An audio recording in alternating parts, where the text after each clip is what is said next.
Muy buenas noches, saludo con gran cariño al auditorio de Telefórmula, que en estos momentos enlaza vía satélite con esta emisión. Por supuesto, le agradezco mucho que nos siga a través de las programas de nuestras frecuencias de radio y nuestras plataformas de internet. Fíjense que ya se publicó el Plan B, que tenía como primer impacto la destitución de Edmundo Jacobo, quien ya puso hace un momento, platicó con nosotros, un recurso legal contra la medida. Parte de lo que me dijo fue esto. Lo único que les faltó es poner el nombre de tu servidor, porque el único que ocupaba el cargo como secretario ejecutivo soy yo, y por un plumazo en un transitorio de una ley se me destituye del cargo de una manera, pues no solamente que no cumple con la norma más elemental de un proceso legislativo, como lo que acabo de mencionar, sino que además es inconstitucional. Pues es parte de lo que dijo, es inconstitucional, decía. Para que no haya duda, el presidente esta mañana pues le dedicó parte de la mañanera y estaba pues muy enterado de los detalles de su cargo, fíjese. Pues a lo mejor quiere tener empleo de manera vitalicia. Se le olvida que vivimos en una república, no en una monarquía. Si se hace una reforma y ya se considera que un cargo como el que él desempeñaba es innecesario y que hay que ahorrar 15 años. No, yo por uno, pero sí. Y todavía se atreve a ir a quejarse. Es muy probable que el Poder Judicial anule la ley electoral y él regrese a su cargo y pueda tardar otros 15 años. Porfirio tardó 30, más 4 del compadre, 34. Me refiero a Porfirio Díaz. Entonces, no, está re bien así, son unos cinicazos. Eso dijo. El presidente de la Cámara de Diputados, Santiago Krill, le pidió al presidente que le pare. Usted debe cuidar lo que dice. No es Andrés Manuel López Obrador. Usted tiene la investidura, tiene la responsabilidad de ser el presidente de todos los mexicanos. Ya párele. Ya no se pase, presidente. Eso dijo Santiago Krill. Hace un momento platicaba con el presidente del Colegio de Abogados y me dijo que pues sí, el presidente debe conducirse con respeto frente al Poder Judicial. El que se sumó a las críticas del Poder Judicial fue también el presidente del Senado, Alejandro Armenta. Esto dijo. Nosotros le haremos un llamado respetuoso, atento a la Corte.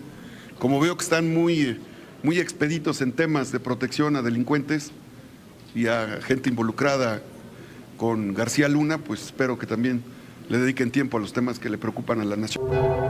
Yo sí, con mucho respeto, ¿eh? O sea, están defendiendo a García Luna y a delincuentes, pero con todo respeto le pido, por favor, que atiende a otras cosas. Bueno, la Asociación Nacional de Magistrados exigió a las autoridades dar con los responsables de una cuenta de Twitter que publicó una amenaza, así, con una bala, la ministra Norma Piña. Se publican las necropsias, lo publica El País, lo publica Ferri, lo de las necropsias de 5 jóvenes ejecutados en Nuevo Laredo por integrantes del ejército mexicano. Concluye que el conductor recibió 12 balazos y el copiloto 10.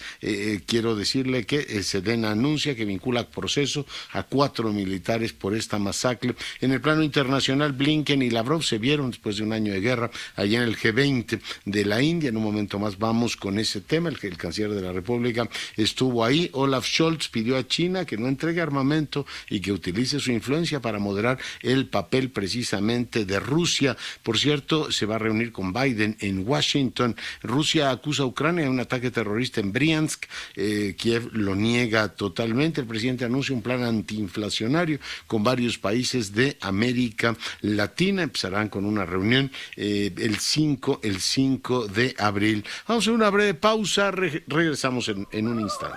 Vamos con la información. El Banco de México dio a conocer las expectativas de los especialistas sobre la economía. Va mejorando lo que a crecimiento económico toca. Por cierto, hoy se publicaron los cíclicos. En un momento más voy con ellos. Lo publicó el INEGI. Crecimiento del PIB lo tendríamos en 1.16 para este año. Es la actualización que le dan. Andaba en 1% en enero. Los veo un poquito más optimistas. La expectativa para el año próximo sería de 1.74. La inflación es así empeora, a pesar dólar de todos los anuncios, de 5.19, en febrero ya la ven en 5.34, es decir, la suben. El caso del tipo de cambio, 19.73, ven que terminaría el año, o sea, el peso se ha apreciado de una manera notable, y la expectativa para el año próximo es que esté con 20,22. La tasa de fondeo interbancario la ubican en 11%, 11.16, por ahí la ven. Es el conjunto de especialistas del Banco consultados por el Banco Central en los que determinan precisamente esto. Óscar Zúñiga, te saludo.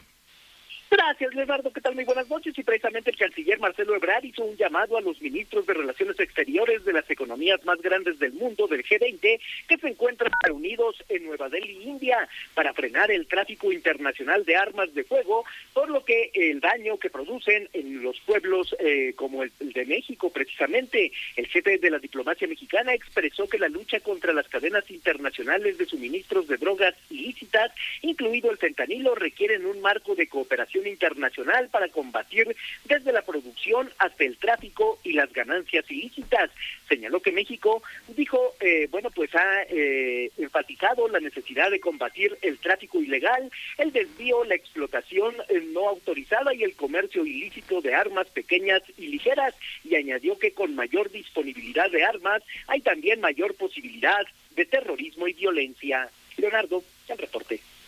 Gracias. Y bueno, pues en el caso del G20 estamos hablando ciertamente de una gravísima situación. En el caso de, por supuesto, la guerra de Rusia en contra de Ucrania, hay una serie de peticiones ahí. Salió el comunicado, le vale la pena que usted lo vea. 2 países no lo firmaron, trabajo importante que hicieron en este caso los diplomáticos indios para poder tener efectivamente a todos en la mesa, y una declaración de cancilleres. Como ve, la nota mexicana, el lado del comunicado salió más por la condena de las armas que propiamente el tema central, que fue allá el asunto de la guerra, entre otras cosas. Por supuesto, los cancilleres del G20 ven otros temas. Le tocó a Marcelo Ebrard sentarse primero con Lavrov, y después Lavrov se sentó platicó con Blinken. El tema tiene mucha miga, y vale la pena en este caso revisar qué dirección puede tener el papel de China en todo este conflicto. Una vez que Alemania le dice, oiga, use su influencia, primero no le dé armas, no le dé armas a Rusia, que ese es el gran tema, y la otra, no le dé tampoco, o utilice su influencia para ciertamente tratar de encauzar un comportamiento diferente de Rusia, que como usted sabe, decidió hace poquito más de un año invadir a un país soberano. Este es el gran tema, y bueno, estuvo presente en la reunión del G20, reunión ministerial allá en la India. El día de ayer también le consignábamos que el procurador de los Estados Unidos hizo en una comparecencia en la cual fue duramente cuestionado, entre otros por Ted Cruz y varios otros legisladores, diciendo nos está trayendo fentanilo de México. Y bueno, como todas las sociedades, la americana, igual que la nuestra, encuentran explicaciones sencillonas, facilonas, de quiénes son los malos, ¿no? Y los malos son estos que nos traen el fentanilo del país vecino, y genera un problema muy serio. Está muriendo mucha gente. Si usted ha ido a Estados Unidos en los últimos años o meses, habrá visto que hay ciudades, particularmente las californianas, la gente está tirada ahí como un piltrafa auténtica, y es que el fentanilo parece, por la evidencia médica que se tiene, científica, que es altamente adictivo y al mismo tiempo altamente destructivo. Para platicar más de este tema, yo le agradezco mucho al doctor Ángel Prado. Él es director de Centros de Integración Juvenil, director operativo en este caso de los Centros de Integración Juvenil. Doctor, ¿cómo está? Buenas noches. Bien, doctor Curcio, buenas noches, a sus órdenes.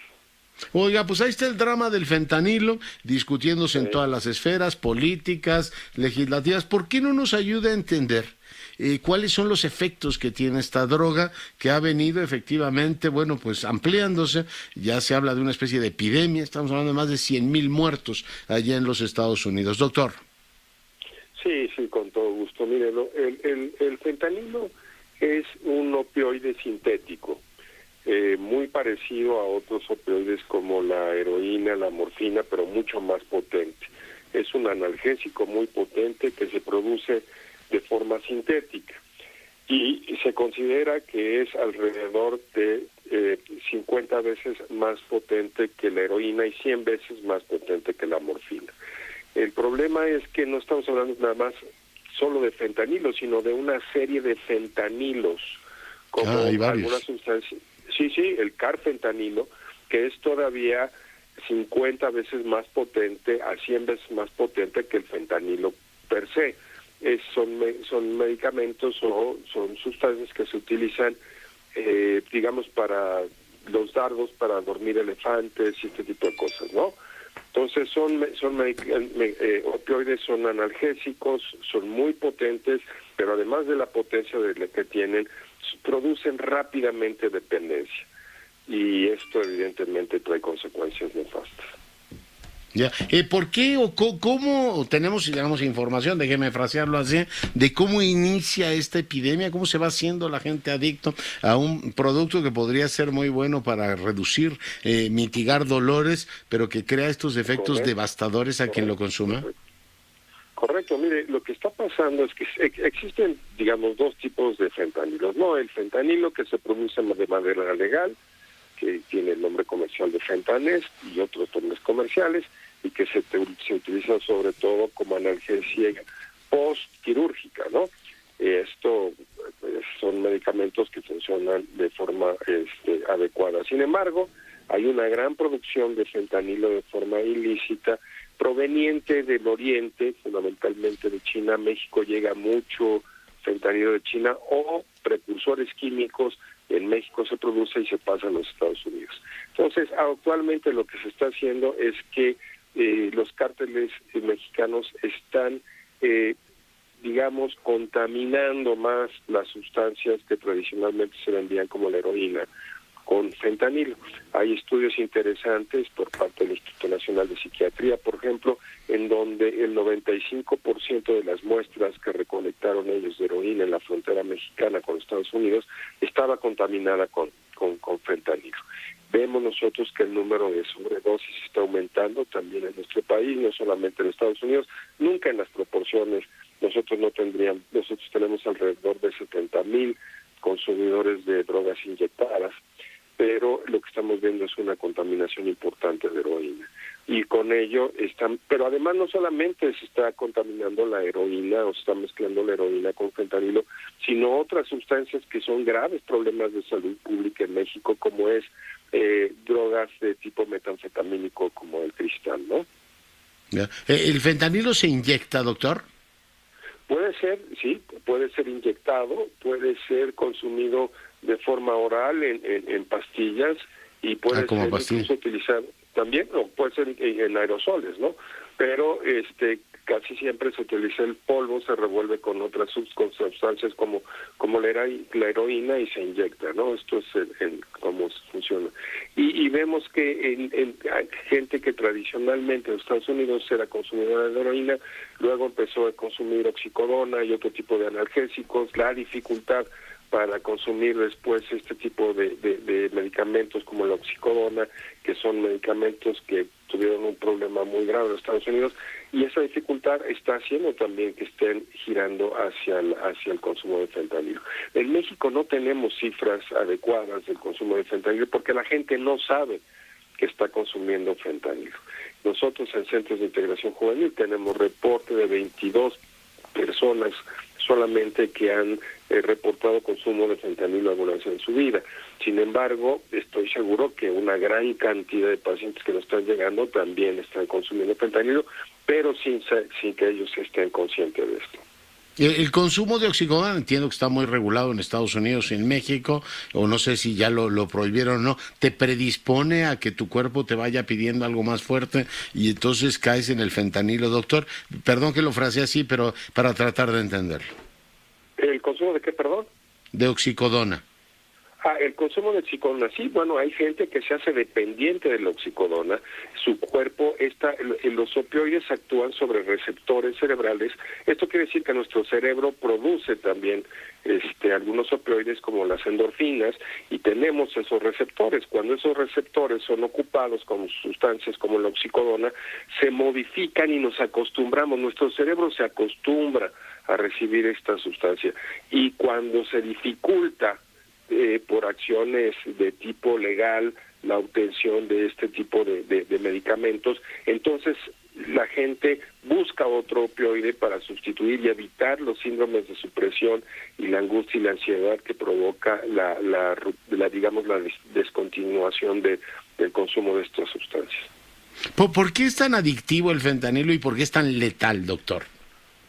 Es una sustancia muy letal, está diseñado específicamente para producir analgesia de forma muy importante, y son sustancias que actúan en receptores que se llaman mu, kappa y delta del sistema nervioso central, y son sustancias súper potentes, ¿no?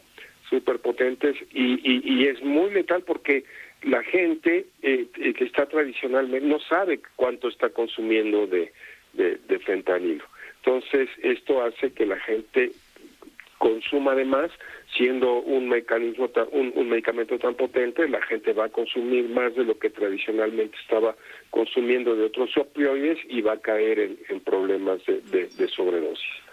Afortunadamente, bueno, en Estados Unidos ellos cuentan con algunas sustancias como la naloxona, que es un antagonista de los opioides que revierte los mecanismos por los cuales se produce la sobredosis. Desafortunadamente en México no tenemos naloxona, y está ahí algunos esfuerzos importantes para desclasificarla como una sustancia que sea ilegal, ¿no? Se están haciendo esfuerzos importantes ahora en México, y esto va a facilitar el que se cuenten con naloxona, que es un antagonista y que pueda revertir de forma inmediata los efectos de los opioides. Pues es un tema, por supuesto, importantísimo. Ayer el fiscal americano decía, bueno, México debería hacer más, lo cual no cabe la menor duda, siempre se puede hacer más para que no llegue tanto fentanilo a los jóvenes norteamericanos, pero supongo que también las campañas allá de generación de conciencia. ¿Qué debemos saber sobre el fentanilo, doctor? O sea, alguien que no esté en absoluto familiarizado y que oye esto en las noticias y dice, bueno, ¿de qué están hablando estos señores? Debemos saber que es una sustancia muy peligrosa, que es una sustancia que produce dependencia rápidamente, que es una sustancia que debe ser evitada, y que la gente tiene que tener mucho cuidado cuando la gente consume sustancias, de saber si está consumiendo o no. Actualmente existe la posibilidad de encontrar algunas tiras reactivas para saber si las sustancias contienen o no fentanilo, pero habitualmente la gente en México que es consumidora de heroína y otros opioides, es difícil que tengan este tipo de recursos, ¿no? El grave problema nosotros que tenemos con heroína es que son personas de condiciones que tienen que estar compartiendo una jeringa con 20 personas, ¿no? Que se inyectan 10, 11... O sea, promiscuidades funestas, ¿eh? Y bueno, la contaminación de hepatitis C y VIH, ¿no? Claro, sí. Oye, digamos, la esperanza de vida se reduce notablemente, ¿no? Entiendo que los que consumen heroína se les reduce notablemente, y con el fentanilo igual o peor, doctor. Es igual o peor. Nosotros invitamos que cualquier persona que piense que tiene una dependencia o que tenga una dependencia, que sufra de una dependencia, se acerque a los centros de integración juvenil. Sobre todo nosotros tenemos clínicas especializadas para el tratamiento de opioides en la frontera, en Tijuana y en Ciudad Juárez. Uh-huh. Sí, damos fe del enorme trabajo que han hecho. Doctor Prado, le agradezco mucho el tiempo que haya estado esta noche con nosotros. Doctor, a sus órdenes. Gracias, como siempre. Gracias, el doctor Prado García, es director operativo de los Centros de Integración Juvenil. El día de hoy conversando con usted, importante tener una visión amplia. Mucha gente dice, ¿qué es eso el fentanilo? Pues el fentanilo es el enemigo público número 1 allá en los Estados Unidos. Ayer en la audiencia pues decía el procurador, oiga, pues podrían hacer más. También la titular de la DEA nos dijo hace algunos días para que pues no busquemos en este caso explicaciones ni en sexenios anteriores ni en los sexenios que vienen. Concretamente a le están diciendo que se puede hacer más, que ya hace su parte, lo reconoció el fiscal Garland, pero que están esperando que se haga mucho más. Y está esto pues presente en el debate público. Como le digo, los pueblos tendemos a buscar explicaciones sencillas, ¿no? Oiga, sube la gasolina por la guerra en Ucrania. Bueno, sube por eso y por muchas más. Y si tienes un enemigo a modo al cual echarle la culpa, pues mucho mejor. Para nuestros vecinos echarnos la culpa de, es que la droga viene de México, que no es suficiente, les resulta cómodo políticamente, es pues muy resultón así en medios de comunicación, pues dices eso y te quedas tan pancho, ¿no? Así como decir, debería haber mediación entre Ucrania y Rusia. Muy bien, pues dígame cómo lo hacemos, por dónde empezamos, usted cuánto pone para que eso ocurra. En este caso, pues los americanos dicen con mucha frecuencia que México haga más. Bueno, y ustedes no van a hacer más, y particularmente la responsabilidad individual en un mundo prohibicionista de qué hace cada quien con su cuerpo, ¿no? Y cómo regulan esas sustancias. Ya escuchó usted de voz del doctor Prado lo peligroso que puede resultar para su vida. Voy ahora contigo, Maru Rojas, adelante.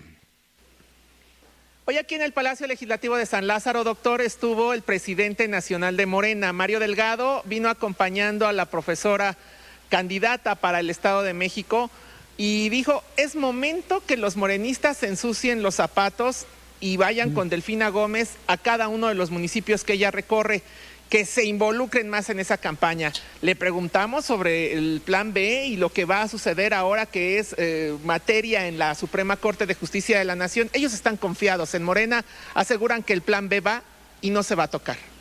Nosotros estamos muy tranquilos y muy seguros de que no hay nada que viole la Constitución. Entonces, es una reforma más que pues, va a asegurar la austeridad en los órganos electorales, la independencia de los mismos, un mayor castigo al tema de la compra de votos. No es lo que quiere vender la derecha, de que se ponga en peligro la democracia o que esté en riesgo el voto. Pero la oposición ya prepara estas acciones de inconstitucionalidad. Para cada una de ellas necesitan por parte del legislativo 167 firmas, que es la tercera parte de 500. Juntos, PRI, PAN, PRD, son 198. Así es que las firmas seguramente hoy mismo ya las consiguieron. Las acciones de inconstitucionalidad las presentará cada presidencia de partido político de esta Alianza Va por México, PRI por su parte, PAN y PRD. Y juntos todos, en alianza legislativa como alianza, van a ir a presentar esta acción también. Se harán 2 vías, por partido y por alianza legislativa. Así lo explicó Rubén Moreira.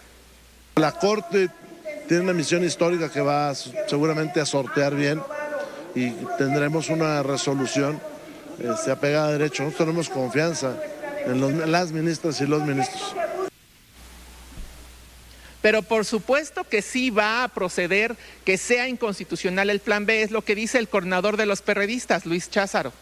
Y por supuesto que vamos a ir a una acción de inconstitucionalidad en los próximos días, PAN, PRI, PRD. Vamos a presentar el complemento de la acción de inconstitucionalidad y estoy seguro que si la Corte se apega al derecho y a la Constitución, el plan B caerá a pedazos porque es completamente, a todas luces, inconstitucional. Esto en lo que tiene que ver con el plan B, doctor, en lo que tiene que ver con los consejeros del INE, el proceso continúa. Mañana a las 2 de la tarde vamos a conocer la lista de los que pasan a examen el próximo martes. Será en el Pleno, ahí las cámaras podrán ver si copian, si no copian, quién termina primero. Será público también este examen. Mañana públicamente el Comité Técnico de Evaluación, que nos ha dado a cuentagotas la información, dará a conocer los nombres de los que van a este examen, pero por lo pronto no ha habido respuesta para el Tribunal Electoral del Poder Judicial de la Federación, que mandató a la Junta de Coordinación Política para que hiciera lo propio al Comité Técnico de Evaluación y se realizara una nueva convocatoria para que fuera una mujer la consejera presidenta del INE. Le mandan que está difícil, dijo la mayoría, ¿no? Sí, que ya está en proceso, no se puede cambiar la convocatoria y son derechos adquiridos de los varones que solo se inscribieron quizá para una presidencia del INE. Sí están todos los coordinadores de acuerdo en que sea una mujer, pero dice Nacho Mier, no estamos tampoco a capricho de un tribunal que manda a destiempo los mandatos, pero lo dijo a su modo. Entonces vamos a ser el payaso de las cachetadas acá. Y si no lo hacemos nosotros, pues ¿qué clase de diputados somos? ¿A quién representamos? ¿No representamos al pueblo? una postura ideológica, política, filosófica del pueblo de México que optó por nosotros, o por Movimiento Ciudadano, por el PRI o por el PAN. Pero por eso yo se lo hice esa reflexión. Y no hacer las cosas sobre las rodillas porque te conviertes en militante. Yo advierto, más allá de las diferencias normales, advierto una pérdida de brújula. Perdió la brújula, el trife, doctor, es lo que dice Nacho Mier, quien insiste en que debe haber un diálogo donde sea, ya sea los diputados ir al tribunal o que los magistrados vengan a la Cámara de Diputados, pero sin el diálogo presencial no pueden avanzar en estas controversias que no son respondidas por el legislativo. Oye, que está difícil cumplirlo y bueno, en este caso el coordinador de la mayoría, duras palabras, la autonomía de los diputados, la que no tuvo cuando le dijeron de las aluches, ¿no? Con la ley de la vida eterna, pero bueno, eso es, digamos, autonomía respecto a algunos poderes, no tanto a otros. Lo que te pregunto, Maru, es si hay compromiso político de la mayoría, a pesar de que la quinteta pueda ser, en este caso, mixta, de varones y de mujeres, de que la próxima presidenta del órgano electoral sea mujer. Está el compromiso. Si los conocimientos y las aptitudes existen, todos están de acuerdo en que sea una mujer. También he hablado con varios coordinadores de oposición que me dicen, es que el mandato del tribunal tiene toda la firma de Carla Humphrey. Es de que sea no solo mujer, que sea también de tal edad y con tales condiciones, casi nos ponen, es lo que me dijo un coordinador, pero no va a ser Carla, me adelantó. Bueno, pues ya veremos. De todas maneras fue electa por esta Cámara de Diputados por la 2014, ¿no? Entró Carla Humphrey y ha demostrado que tiene conocimiento. Ya les tocará a ellos decidir si es efectivamente por acuerdo político entre ellos, que lo pueden hacer, o si se va a la insaculación. Maru, muchas gracias. Estamos pendientes, doctor, aquí. Bueno, y quiero decirle que como caracteriza a María Marván, ella, usted sabe, es una investigadora muy distinguida y preside el Consejo Rector de Transparencia Mexicana, ha reunido a un grupo pues importante de abogados y han estado trabajando sobre el Plan B, y a mí me encantaría el día de hoy, María, sin más protocolo, doctora, que nos contaras, pues a partir del análisis que han hecho del Plan B, si tú le ves sustento constitucional. Decían los diputados de la mayoría que están muy confiados en que va a pasar. ¿Tú cómo ves el documento que hoy se publicó en el Diario Oficial de la Federación? Bueno, a ver, yo creo que hay una gran cantidad de artículos que contravienen la Constitución, por no hablar propiamente del procedimiento a través del cual se aprobó, que en sí mismo es violatorio de la Constitución. Lo que ahora vamos a tener que ver es qué sucede primero en las acciones de inconstitucionalidad y controversias que se presenten, y ver cuál va a ser la aproximación que resuelva la Suprema Corte de Justicia de la Nación. Puede decidir que toda la reforma es inconstitucional simplemente por el procedimiento. Los dos primeros artículos de la opinión técnica que hoy presentamos en el Instituto de Investigaciones Jurídicas justamente tienen que ver con todas las violaciones constitucionales en las que cayó la Cámara de Diputados a la hora de recibir las iniciativas. Recordemos que fueron dos iniciativas. Pregunta María, si tal fuera el caso, la Suprema Corte le devuelve al legislativo el tema y le ordene que vuelva a legislar, y queda vigente entonces la norma actual. ¿Cómo operaría eso? Hasta donde sé, queda vigente la norma actual y la Corte puede volver a legislar reponiendo el procedimiento, lo cual difícilmente habría tiempo suficiente, porque recordemos que mayo es la fecha última para modificar las leyes electorales. Una opción es que se fueran por el procedimiento y entonces hicieran una resolución general. Segunda pregunta, o pregunta 1A, ¿cuántos ministros tienen que decretar esto? ¿Se necesitan 8? ¿O por mayoría podría ser eso? Simple. Que yo sepa se necesitan 8. Acuérdate, Leonardo, que no estás hablando con una abogada, pero que yo sepa se necesitan 8, al igual que para decretar la inconstitucionalidad de las normas. Que ahí hay un tema delicado, ¿no? No sé si haya 8 que estén dispuestos a jugar eso, ¿no? Digamos, esa ficha. Yo creo que es el tema más delicado ahorita. Justamente hoy en la presentación decía Diego Valadez que es un absurdo de nuestra Constitución, pero así está, y eso no es culpa de esta legislatura, el que se necesite una supermayoría de 8 para declarar que una norma es inconstitucional. Eso lo único que refleja es el miedo que tuvieron en su momento quienes aprobaron la reforma de creación del Tribunal Constitucional o de transformación de la Suprema Corte en Tribunal Constitucional, de tener un poder, de hacer de la Suprema Corte de Justicia un poder contramayoritario, que por cierto es signo de democracia y no de falta de la misma. Claro. Sí. Oye, ¿me dejas poner una brevísima pausa? Regresamos en un instante, María. Sí, claro que sí. Volvemos. En conversación con la doctora Marván, estábamos hablando pues de la evaluación que han hecho distintos investigadores de jurídicas sobre el tema del Plan B. Estábamos hablando esto de invalidar por el procedimiento, qué ocurriría, y después pues están los otros 2 capítulos, acciones de inconstitucionalidad y controversias. María, buenas noches nuevamente. Muy buenas noches, Leonardo. Aprovechando el brevísimo espacio del comercial, ya confirmé y sí se necesitan 8 votos también para declarar el procedimiento inválido. Entonces, en cualquiera de los 2 casos necesitaríamos 8 votos.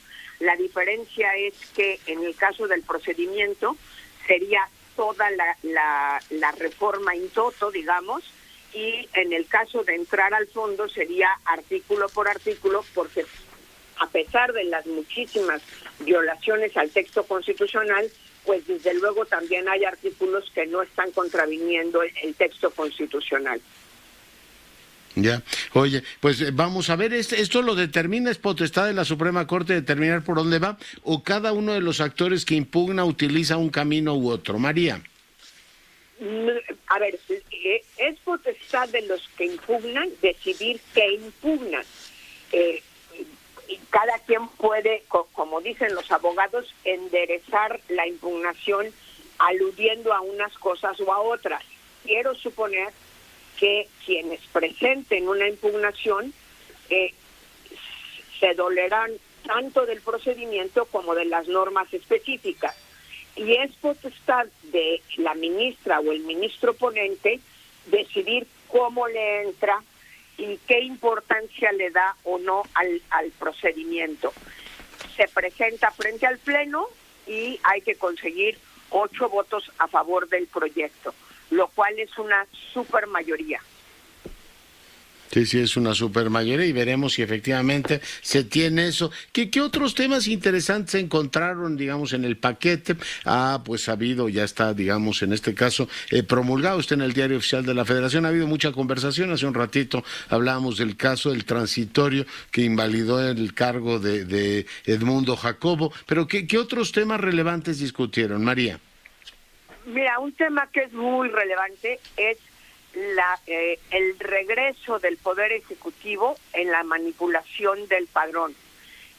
Ahora no es a través de la Secretaría de Gobernación, sino a través de la Secretaría de Relaciones Exteriores, que va a tener facultades, que de hecho ya tiene facultades, para empezar a empadronar en el extranjero. Y además de empadronar en el extranjero a cargo de la Secretaría de Relaciones Exteriores, es decir, del cuerpo de cónsules que están en Estados Unidos y en todos los demás países del mundo, también va a ser la Secretaría de Relaciones Exteriores la que tiene la posibilidad de validar el listado nominal y además de recibir el voto el día de la elección. Si tomamos en cuenta que Marcelo Ebrard es candidato, pues de por sí es un problema que el Poder Ejecutivo regrese a manipular el padrón electoral. Pero si además tomamos en cuenta que el secretario, que hoy día es responsable de eso, es un precandidato, pues la verdad es que sí creo que estamos en un problema y es claramente una inconstitucionalidad. La inconstitucionalidad... Porque solo podemos votar con el INE, ¿no? Y el argumento aquí que podrían usar el pasaporte o la matrícula consular o cualquier otro elemento, y es casi una invitación a que nuestros cónsules se conviertan como en los delegados de gobernación en otra época, mi querida María. En operadores del agentes voto, electorales. Pero fíjate todas las potestades que le dan al cuerpo consular.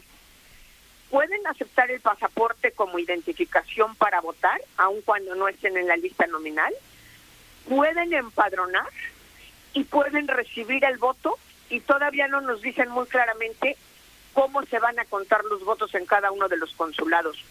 A partir de qué van a armar casillas, o si van a ser directamente los empleados de Relaciones Exteriores. Entonces, la violación a la Constitución del INE es triple. Es en el momento de empadronar, en el momento de identificar al votante y en el momento de contar los votos.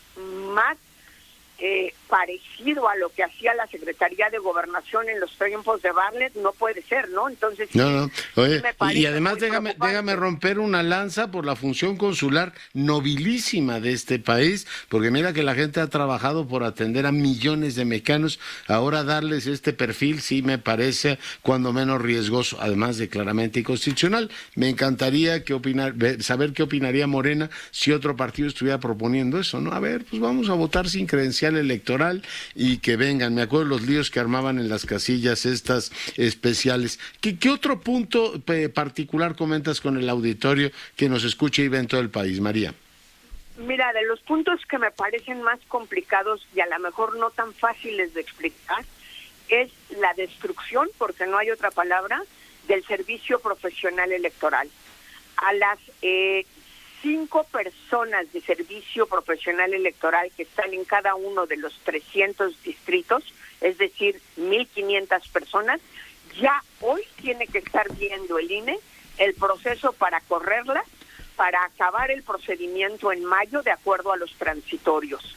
Ellas son las personas que se dedican a buscar dónde se va a establecer la casilla, a entrevistar a los capacitadores electorales, a visitar a los ciudadanos que van a ser funcionarios de casilla, a capacitar a los funcionarios de casilla, a recoger todos los paquetes electorales y contar los votos el miércoles después de la elección y abrir los paquetes electorales que se consideren necesarios. Me parece gravísimo que ahora vaya a estar en mano de eventuales cuando la Constitución dice claramente que deben ser profesionales, miembros del servicio profesional electoral. El trabajador eventual no necesariamente es una persona no capacitada para hacer el trabajo, pero sí necesariamente no es un profesional para hacer el trabajo. Y creo que los padrones, déjame poner un tema sobre la mesa, basándome en Coneval, ¿no? Desde hace tiempo les ha venido señalando que la confección de padrones de programas sociales y de muchos otros, ¿te acuerdas el lío que había con la vacunación? Decían, es que le están echando muchas ganas. No queremos que le echen ganas, queremos que esté en manos de profesionales, María. Ese es el problema grave, que ya pasamos en este país, o ya habíamos pasado, el momento de echarle muchas ganas. Yo estoy segura que aún antes de 88 había algunas de las personas que trabajaban para los procesos electorales que lo hacían de buena fe echándole muchas ganas. La diferencia es que no estaban capacitados y desde 1990, no solo desde 96, la ley exige el servicio profesional y ese está, digamos, le pegaron en el corazón del trabajo profesional del INE. Son de verdad, como en algún momento dado dijo Lorenzo Córdoba, un alud de inconstitucionalidades y habrá que ver cómo es que se arman las impugnaciones frente a la Suprema Corte de Justicia de la Nación, cuáles son acumulables y cómo. Estoy segura que muchos institutos electorales podrán también quejarse por ver violada su autonomía para ver qué tipo de resolución o resoluciones tengamos. mientras más resoluciones tengamos, más desorden vamos a tener en saber qué está vigente y qué no está vigente para cuando empiece el proceso electoral, que ahora será la tercera semana de noviembre, a menos de que se declare inconstitucional todo el procedimiento. Qué incertidumbre, María, pues te agradezco mucho el tiempo que hayas estado con nosotros. Muchísimas gracias, Lorenzo, Leonardo, muchísimas gracias a tu auditorio. Muy buenas noches. Adiós, doctora Marván, muchas gracias. Y bueno, vamos ahora a la pausa musical.